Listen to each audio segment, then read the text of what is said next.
추석 기간에는 조사에 따르면 추석 기간에 하루 평균 가정폭력 신고 건수가 1000건이랍니다. 자, 추석이 끝나잖아요. 이혼율이 평소보다 2배가 늘어난답니다. 추석 때 싸워가지고. 우리의 추석이 왜 이렇게 살인의 추석이 되었을까요? 과연 우리는 이런 말을 하셨습니까? 더도 말고 덜도 말고 한가위만 같아라. 끔찍하죠. 예? 시댁에 가서 죽도록 고생하는 여러분의 아내에게 한가위만 같아라. 얼마나 끔찍합니까? 그죠? 오랜만에 만났지만 멱살 닫고 대판 싸운 형제에게 더도 말고 덜도 말고 한가위만 같아라. 어렵습니다. 어떻게 하다가 추석 원래 좋은 날 아닙니까? 기쁘고 좋은 날인데 어떻게 하다 추석하면 부담이 돼요. 추석하면 참 가기 싫습니다. 어떻게 하다 이렇게 됐을까요? 왜 그럴까요? 가족이 해체되어서 그래요. 가족이 해체되어서. 가족이 영어로 뭡니까? 패밀리죠, 패밀리.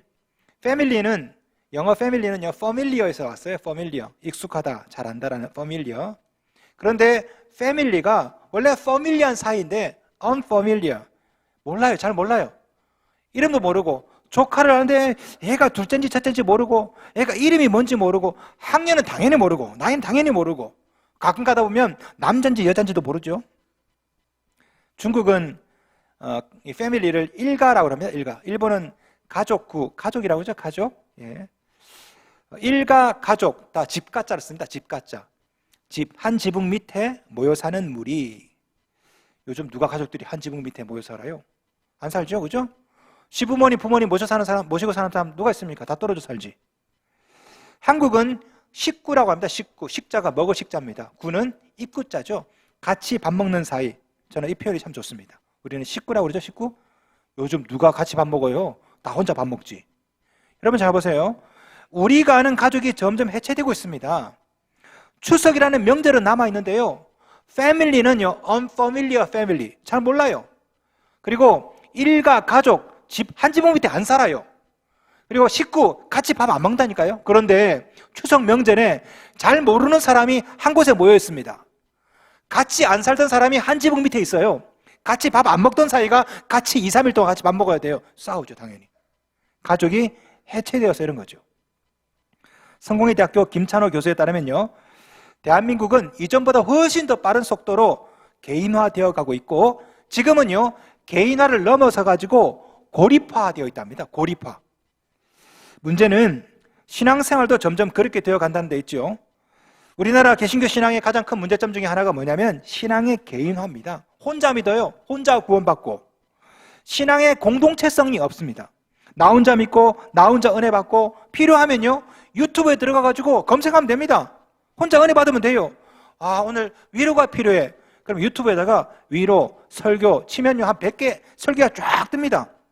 이 중에 내 마음에 맞는 설교자 딱 골라서 클릭하고 듣고 위로받고 끝. 이 복음이요, 사적으로 소비되고 있는 거예요. 개인화되어 있는 것. 그러나 성경을 보면요, 신앙이 개인에게 머무른 적이 없습니다. 개인의 신앙이 항상 가족으로, 공동체로 확대되거든요. 같이 믿으라고 말씀하세요. 혼자 믿으라가 아니라 같이 믿으라. 어디 나옵니까? 창세기 나와요. 창세기 보시면요, 하나님께서 노아 홍수를 예언하십니다. 이제 앞으로 이 세상을 물로 다 심판할 거다. 그때 하나님께서 노아에게 뭐라 말씀한지 아십니까? 읽어드릴게요. 창세기 6장 18절 19절. 너는 내 아들들과 내 아내와 내 며느리들과 함께 그 방주로 들어가고 너와 함께 생명을 보존하게 하되 너 혼자만 방주로 들어가라. 이게 아니라 함께, 가족과 함께 방주에 들어가라. 우리 하나님은 항상 구원을 말씀하실 때 너 혼자 구원받으라, 이게 아니라 가족과 함께 구원받으라, 그렇게 말씀하세요. 자, 오늘 우리가 읽었던 이 라합의 이야기에 이런 하나님의 뜻이 나옵니다. 여러분에게 라합의 이야기를 좀 해드리겠습니다. 먼저 간단하게 배경 설명을 좀 해드릴게요. 잘 아시지만, 자, 이스라엘 백성들이 40년 동안 광야에서 뺑뺑 돌다가 드디어 가나안으로 진격해 들어갑니다. 가나안에 떡하니 버티고 있는 첫 번째 성이 뭡니까? 여리고성이죠. 자, 이 여리고성은 난공불락의 성입니다. 20m 언덕, 그 위에 10m 높이의 성, 그리고 2m짜리 성벽으로 이중으로 되어 있습니다. 어려워요. 쉽게 정복하기 어렵습니다. 그래서 여호수아는 2명의 정탐꾼, 스파이를 보냅니다. 정탐을 하도록. 자, 이 두 정탐꾼은요, 기생 라합의 집에 숨어 들어갑니다. 왜 그랬을까요? 기생집에 남자들이 들락날락 하잖아요. 그러니까 거기에 살짝 들어가도 모르겠거니 싶어서 들어갔는데 발각되죠. 누군가가 밀고 합니다. 왕에게, 왕이시여, 스파이가 2명이 들어왔습니다. 얼른 왕이 병사를 보냅니다. 그리고 기생 라합의 집에 들이닥칩니다. 이 집에 스파이가 있지. 그런데 이때 뜻밖에도 기생 라합이 거짓말을 합니다. 위층에다 다락방에다 숨겨두고요. 그 사람들 벌써 도망갔습니다. 없습니다. 자, 이 기생 라합 덕분에 2명의 정탐꾼은 목숨을 건집니다. 왜 그랬을까요? 왜 그랬을까요? 라합이 왜 나라를 팔아먹었을까? 왜 그랬을까요? 성경에 나와요. 2장 9절 11절 제가 읽어드리겠습니다. 말하되 여호와께서 이 땅을 너희에게 주신 줄을 내가 아노라. 너희 하나님 여호와는 위로는 하늘에서도 아래로는 땅에서도 하나님이시니라. 라합은 목숨을 걸고 나라를 바꿀 정도로 가치 있는 대상을 발견했기 때문에. 누굽니까? 하나님. 이 라합은요, 자기 목숨을 걸고 이스라엘 백성들의 하나님을 자기 하나님으로 고백하고 있는 거죠. 그러면서 라합은 정탐꾼에게 부탁합니다. 이 다음에 너희들이 군대를 이끌고 쳐들어올 때 살려달라고, 죽이지 말아달라고. 그러면서 한 가지를 더 부탁해요. 뭐를 부탁합니까? 우리 가족들도 살려달라고 말합니다.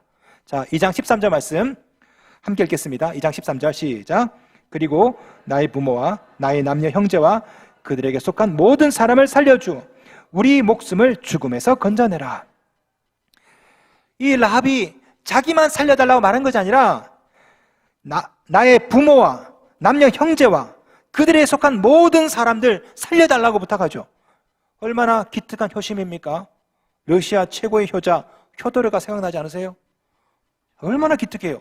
자기 혼자만 살려달라고 하는 것이 아니라 아버지, 엄마도 살려주시고 우리 형제도 살려주시고 조카들도 살려주시고 같이 살려주시오. 여러분, 세상에 불효자들이 얼마나 많습니까? 못돼 먹은 사람들 많죠? 엄마에게, 아버지에게 칼을 막 들이밀고요. 예? 아주 이런 사람 참 많다고요. 최근에 연세대학교에서 조사한 바에 따르면은 우리나라 청소년들에게 물어봤습니다. 가족이 중요하냐, 돈이 중요하냐? 뭐라 답했을까요? 돈이 중요하대요. 여러분 자녀들이 다 돈이지, 엄마 아빠보다 돈이지. 얼마 전에 어떤 고등학생 한 녀석이 친구랑 모의를 하고 자기 아버지를 죽이려고 하다가 실패에 끝난 일이 있었습니다. 살인미수. 왜 그런가 봤더니 아버지 앞으로 생명보험이 있었던 거예요. 생명보험이. 친구랑 짜고 우리 아버지 죽이자. 생명보험 타면 우리 반띵하자. 나쁜 이런 애들이 많아요. 이런 애들이. 예? 생명보험 들지 마세요, 여러분. 예, 혹시 또 자식 이름으로 생명보험 들면 또 아버지가 또 죽일라나? 얼마 전에 조사한 바에 따르면요, 이제는 반대로 청소년들이 아니라 어른들에게 물어봤습니다. 어르신들에게 가족이 중요합니까? 돈이 중요합니까? 놀라운 것은요, 어르신들에게 물어봤더니 10명 중에 8명이요 자식들보다 가족보다 돈이 더 중요하대요. 10명 중에 8명이 애비나 아들이나. 예? 점점 가족이 필요 없고 돈이 더 중요한 그런 세태가 되었습니다. 그래서 점점 나쁜 사람들이 많아지는 거죠. 신앙인들도 마찬가지. 신앙인들도, 세상 사람들은 그렇다 치고 신앙인들도 가만히 보면요, 형제 자매가 예수를 믿든 말든 내가 천국 가든 말든 나만 믿으면 돼, 나만 구원받으면 돼, 나만 은혜 받으면 돼. 나쁜 신앙인들이 얼마나 나쁜 신앙인이 많습니까? 라합은요 그러지 않았습니다. 이 경황 중에도 라합은요 가족들을 살려달라고 부탁을 해요. 여러분, 라합이 누굽니까? 기생이에요. 기생. 장렬하고 어쩌면 가족들이, 친척들이, 형제들이 그랬겠죠. 아이고, 네 같은 게 우리 가문에 수치다, 수치. 할 짓이 없어서 그렇게 창녀짓을 하냐? 아마 그랬겠죠. 그런데 라합은요 자신을 향해 손가락질했을 그 형제들을 살려달라고 합니다. 우리 언니, 우리 오빠 살려달라고. 이런 라합의 부탁을 듣고 두 정탐꾼은 약속을 합니다. 알았다, 반드시 살려주마. 그러면서 두 가지를 부탁해요. 말씀 보겠습니다. 2장 18절 말씀, 오늘의 요절입니다. 2장 18절 다 같이 시작.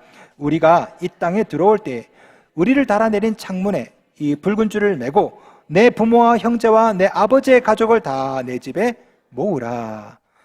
자, 이게 바로 두 정탐꾼이 라합에게 부탁했던 두 가지입니다.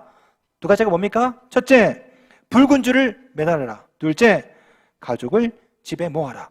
자, 가족을 집에 모은다. 이건 뭐 이해가 되겠죠? 자, 붉은 줄은 왜 매달라고 했을까요? 이게 이해가 안 되죠. 왜 하필 붉은 줄일까요? 아마도 이것은 출애굽 당시를 염두에 두었던 것 같습니다. 출애굽할 때, 이스라엘 백성들이 출애굽할 때 좌우 문설주에다가 어린 양의 피를 발랐죠. 죽음의 사자가 어린 양의 피가 있는 거 보고 넘어가고 이집트에 있는 장자들을 다 죽였습니다. 하지만 어린 양의 피가 발려있는 이스라엘 백성들, 장자들 살려줬죠. 아마 이걸 생각한 것 같아요. 붉은 줄을 매달아라. 멀리서 보고 붉은 줄 있다 싶으면 이 라합의 집이구나. 그래서 너희들은 살려주마. 나머지는 다 죽여도. 그래서 붉은 줄을 매달라고 한 것입니다. 자, 그런데 이거는 수락하기가 좀 힘든 그런 부탁이에요. 왜 그럴까요? 붉은 줄을 매달면요, 사람들이 물어봤겠죠. 그게 뭔 뜻이요? 왜 갑자기 붉은 줄을 매달아? 여러분 지금 잘 보세요. 라합은 의심을 받고 있는 중입니다. 스파이가 이 라합의 집에 들어갔다 의심을 받고 있어요. 그런데 갑자기 전에 없던 붉은 줄이 바깥에 있다? 수상한데, 냄새가 나는데, 이런 거 안 하겠습니까? 예를 들어 보겠습니다. 동생 몰래 언니가 떡볶이를 먹었어요. 그런데 입에 빨갛게 칠해있고 몸에 이렇게 떡볶이 국물이 막 묻어 있습니다. 그러면 들키겠죠, 그죠? 얼른 다 없애야 됩니다. 화투 칠 때 그런 분 있죠. 꼭 보면은 앞사람이 설사를 해서 쌌습니다. 쌌어요. 근데 내 폐에 그게 들어있어요. 또 꼭 보면 이런 사람 있죠. 이마에 똥 딱 붙이는 사람 있죠. 이렇게 딱. 나 가지고 있지, 이롱. 여러분, 오늘 본문에 나온 라합에게 만약에 붉은 줄을 매달아라 이러면요, 그렇지 않아도 의심을 받고 있는데 저게 뭐야? 없던 게 생겼네? 의심을 더 받을 거 아닙니까? 그럼에도 불구하고 라합은 어떻게 말합니까? 어떻게 합니까? 2장 21절, 라합이 이르되 너의 말대로 할 것이라. 라합은 자기 집 앞에다가 붉은 줄을 매달아요. 그리고 온 가족을 불러서 자기 집에 불러 모읍니다. 자, 라합에게 이 붉은 줄은 생명줄이죠. 이 표식이 있어야 구원을 받거든요. 언제 이스라엘 군대가 들이닥칠지 모릅니다. 그러니까 어쩌면 라합은요, 매일매일 왔다 갔다 하면서 이 붉은 줄을 봤을 거예요. 붙어있나? 잘 붙어있나? 왜? 이 붉은 줄이 바람에 날려가지고 없다. 그때 이스라엘 군대가 쳐들어오면 안 되잖아요. 오늘도 보고 단단히 붙잡고 이 붉은 줄 잘 매달려 있어야 될 텐데 날아가지 않도록. 어느 날 갑자기 이스라엘 군대가 들이닥치면 안 되거든요. 그리고 가족들을 불러 모아서 기다립니다. 여러분, 자 보세요. 이 장면 어디서 많이 본 것 같지 않아요? 이거 어디서? 익숙한 장면 아닙니까? 이 다음 우리 주님이 이렇게 재림하시거든요. 마지막 때에 가나안에 하나님의 군대, 이스라엘 군대가 들이닥치죠, 그죠? 마지막 때 우리 주님 재림하실 때 주와 함께 하나님의 군대가 들이닥칩니다. 자, 주님이 재림하시는 그날까지 우리가 해야 될 것이 뭘까요? 이 두 가지죠. 첫째, 라합처럼 우리 또한 붉은 줄을 매는 것입니다. 2장 18절, 우리가 이 땅에 들어올 때 우리를 달아내린 창문에 이 붉은 줄을 매고, 라합의 때처럼요, 언제 우리 주님이 들이닥칠지 모르죠, 그죠? 어느 날 갑자기 들이닥쳤을 때 우리 가정에, 여러분 심령에 뭐가 있어야 됩니까? 이 붉은 줄, 구원의 표. 이 붉은 줄이 무엇을 예표합니까? 예수님 보혈. 예수님의 보혈이 곧 구원의 줄이고 우리는 그 줄을 붙잡고 구원을 받거든요. 재밌는 것은 이 붉은 줄이라는 히브리어 원어입니다. 이 붉은 줄이라는 히브리어 원어가 여기서는 붉은 줄로 되어 있는데 다른 성경에는요, 소망이라고 번역되어 있습니다. 소망. 같은 말이에요. 소망, 붉은 줄. 우리 모두는 이 소망의 줄을 붙잡고 있습니다. 이 소망이 누굽니까? 예수 그리스도. 신약의 여호수아가 또 누굴까요? 예수님이죠. 여러분, 여호수아, 예수와 예수는요, 원래 발음이 같아요. 문자도 똑같다고요. 원래 구원자라는 뜻. 우리 개역 성경에는 헷갈릴까 봐 따로따로 해놨습니다. 여호수아, 예수와 예수. 근데 원래 이스라엘 원어는요, 다 똑같습니다. 구약의 여호수아가 신약의 누굽니까? 예수님이라고요. 여호수아가 예수님이에요. 자, 구약 시대에 여호수아가 군대를 이끌고 들이닥치죠. 똑같이 신약 시대에 신약의 여호수아 예수님이 천군 천사 대동하고 마지막 때 재림할 때 임한단 말이에요. 그때까지 우리가 뭘 해야 됩니까? 십자가 붉은 보혈, 예수 십자가 이 줄을, 소망의 줄을 붙잡고 그때까지 기다리는 거죠. 그러나 그것 말고 해야 될 일이 하나 더 있습니다. 뭡니까? 라합처럼 온 가족을 다 집에 불러 모으는 겁니다. 자, 18절 말씀. 내 부모와 형제와 내 아버지의 가족을 다 내 집에 모으라. 자, 여기서 말하는 집, 신약시대에 무엇을 예표할까요? 교회입니다. 교회. 라합의 가족들은요, 붉은 줄이 있는 집에 모여 있어야 구원을 받습니다. 다른 곳에 있으면 안 돼요. 그죠? 가족들이 뭐 노인정에 있는다든지 우물가에 있는다든지 다 죽어요. 라합의 집, 붉은 줄이 있는 이 집에 모여 있어야 구원받거든요. 오늘 이 붉은 줄이 있는 곳이 어디입니까? 십자가 아래 보혈의 공로로 세워진 교회죠. 교회. 여러분의 사명이 뭡니까? 여러분의 가족을 이 붉은 보혈의 줄이 있는 교회로 불러 모으는 겁니다. 내 부모와 형제와 내 아버지의 가족을 다 집에 모으라. 이게 우리의 사명이죠. 물론 쉽지 않습니다. 이게 왜? 말을 안 들어요. 말을. 이 새끼가, 그죠? 말을 안 들어. 말을. 교회 오라고 해도 떼매기고 와야 돼. 이렇게 붙잡고 와야 돼. 아마 라합도 그랬을 것입니다. 여러분 한번 생각해 보세요. 라합이 이 가족을 불러 모은다는 게 쉽겠습니까? 서로 모았다고 해도 이 라합의 말을 누가 들어주겠어요? 여러분 생각해 보세요. 라합이 언니, 오빠 불러 모읍니다. 자기 집에, 기생집에. 예? 어쩌면 의지를 했을 수도 있는데 억지로 왔어요. 오긴 왔어요. 라합의 말을 믿을 수가 있어야지. 라합의 말이 뭐 이스라엘이 쳐들어온다고? 우리나라가 망한다고? 근데 그 하나님을 믿으라고? 여러분 이 말을 믿겠어요? 라합의 언니, 오빠들이 이 기생의 말을 믿겠냐고요. 그런데 라합은 어떻게 합니까? 굳이 계속해서 언니, 오빠 정말이라니까 내 말 좀 믿어줘. 여러분 성경에 가만 보십시오. 롯을 보세요. 롯을. 소돔과 고모라가 멸망한다. 이 이야기를 롯이 말합니다. 사위들에게, 딸들에게. 사위들이 뭐라 말합니까? 농담으로 여겼더라. 가족들이 말을 안 들어요. 아마 라합도 그랬겠죠. 라합의 말을 누가 믿어주겠습니까? 이 말을, 이 동화 같은 말을. 그럼에도 불구하고 라합은 계속해서 부탁해서 결국에는 가족을 구원해냅니다. 자, 나중에 어떻게 됩니까?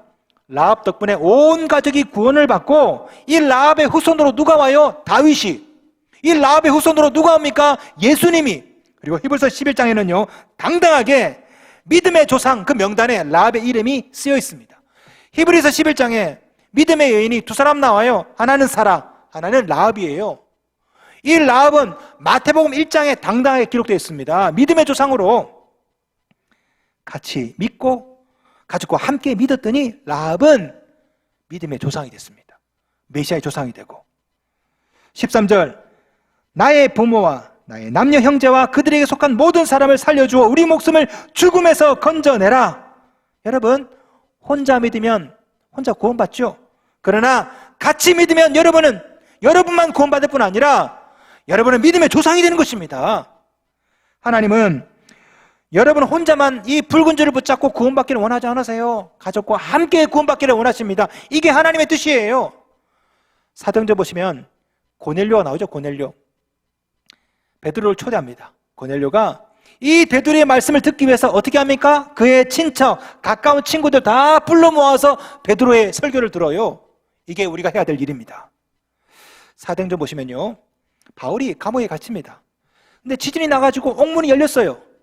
밖에서 지키고 있던 간수가 깜짝 놀랍니다. 아이고야, 죄돌이 도망갔다. 그런데 알고 봤더니 그 감옥 안에 바울이 도망가지 않고 있어요. 바울을 보자마자 엎드려서 벌벌 떨면서 물어봅니다. 선생님들이여, 내가 어떻게 하여야 구원을 받으리까? 자, 그때 바울이 간수에게 뭐라 말합니까? 이르되 주 예수를 믿으라. 주 예수를 믿으면 구원받지요. 그런데 그 다음에 이렇게 말합니다. 주 예수를 믿으라. 그리하면 너와 내 집이 구원을 받으리라 하고. 애초에 간수가 물은 것은요 자신의 구원이죠. 어떻게 해야 내가 구원을 받겠냐고. 바울의 대답은 뭡니까?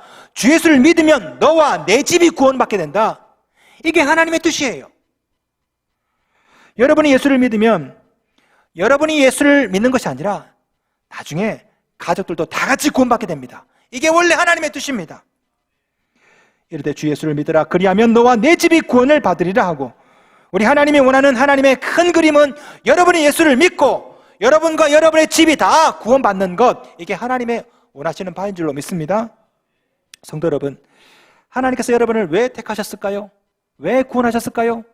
여러분은 혼자 구원받으러 택한 것이 아닙니다. 여러분이 하나님을 믿지만 여러분을 통해서 여러분 가족이 다 함께 구원받는 것, 이게 하나님이 원하시는 바예요. 정탐꾼이 두 가지 조건을 제시합니다. 첫째, 붉은 줄을 창문에 맬 것. 둘째, 온 가족을 집에 모을 것. 오늘 이 시간에 시공을 뛰어넘어서 3,500년 뒤에 저를 통해서 여러분에게 말씀하세요. 이 두 가지. 첫째, 예수 소망 십자가 붙잡고 살아라. 주님 재림할 때까지. 둘째, 가족들을 집에 불러 모아라. 이것이 먼저 믿은 우리가 해야 될 사명인 줄로 믿습니다. 여러분에게 마지막 남은 생명이 있다면 여러분은 무엇을 하시겠습니까? 어떤 말을 하시겠습니까? 예수 믿는 여러분 죽더라도 다 구원받겠죠. 그러나 하나님께서 원하시는 것은 여러분 혼자 천국하는 것이 아니에요. 여러분의 가족들과 함께 천국하는 것입니다. 같이 오는 것. 여러분이 하셔야 될 일은요, 마지막 생명을 쥐어짜서 예수 믿으라고, 같이 믿자고 이 말 해야 되는 거 아닙니까? 지금으로부터 3,500년 전에 두 정탐꾼이 이런 말을 했습니다. 내 부모와 형제와 내 아버지의 가족을 다 내 집에 모으라. 오늘날 목회자는요, 이 시대의 정탐꾼입니다. 이 시대의 파수꾼이고요. 하나님은 저를 통해 여러분에게 말씀하세요. 이 붉은 줄을 메고 내 부모와 형제와 내 아버지의 가족을 다 내 집에 모으라. 요한계시록 보시면은 마지막 때에 두 증인이 있다고 합니다. 요한계시록 11장 3절, 내가 나의 두 증인에게 권세를 주리니 그들이 굵은 베옷을 입고 1260일을 예언하리라. 구약에서는 두 정탐꾼이 예언하고 여호수아가 군대를 이끌고 들이닥쳤죠. 신약시대에는요, 두 증인이 예언하고 여호수아, 예수께서 군대를 이끌고 재림하십니다. 그 전까지 여러분이 하셔야 될 사명이 뭡니까? 이 붉은 줄을 메고 내 부모와 형제와 내 아버지의 가족을 다 내 집에 모으라. 주님이 언제 들이닥칠지 모릅니다. 그죠? 여러분 가족들을 하나님의 집에 불러 모으셔야 됩니다. 이 붉은 줄 십자가 같이 붙잡고 주님의 재림을 기다리셔야 돼요. 이것이 우리의 사명입니다.